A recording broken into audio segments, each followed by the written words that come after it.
The Aging Father, Life and Legacy of the Patriarch by Calvin A. Colarusso, M.D., Clinical Professor of Psychiatry, University of California at San Diego. Read by Ken Maxon. Copyright 2011 by Calvin A. Colarusso, M.D., all rights reserved. Published by True Nature Productions. Introduction. If you believe, as I do, that we continue to evolve and change throughout life, including what I reluctantly call old age, I think a better term is late adulthood, then we can expect that the experience of fatherhood, not becoming a father, although that happens too, will be dynamic and dramatic. Of course, we bring the past with us as we move through life, but we should not underestimate the power of the present, particularly after 50. For the purposes of our discussion, let's define late adulthood as the years after 60 or 65. Even though at 76, I feel more like 30.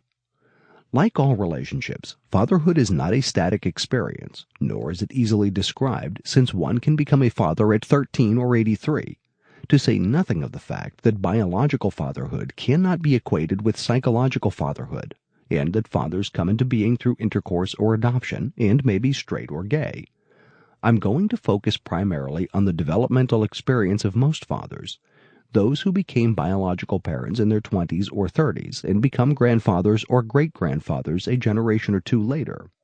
By so doing, I hope to strip the mask from the stereotypical description of the elderly father and grandfather as passive, benign, a bit senile, and inconsequential. The elderly father in history and literature. Paterfamilias is the Latin term for the ancient Roman conceptualization of fatherhood.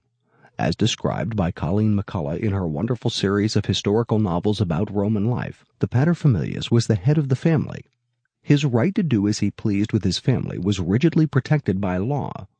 He was expected to be kind, loving, and generative, but had the legal power to be an unchallenged dictator if he so decided. He could choose his children's spouses, and could even put them to death for severe transgressions.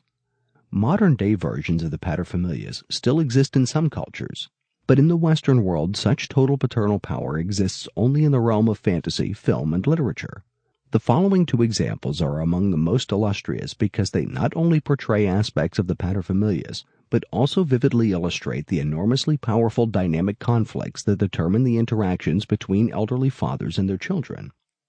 Shakespeare's King Lear has reverberated through the centuries, in part because it so vividly portrays the developmental conflicts of the father in late adulthood. Knowing that death is near and that his power and wealth must be passed on. Sample complete. Ready to continue?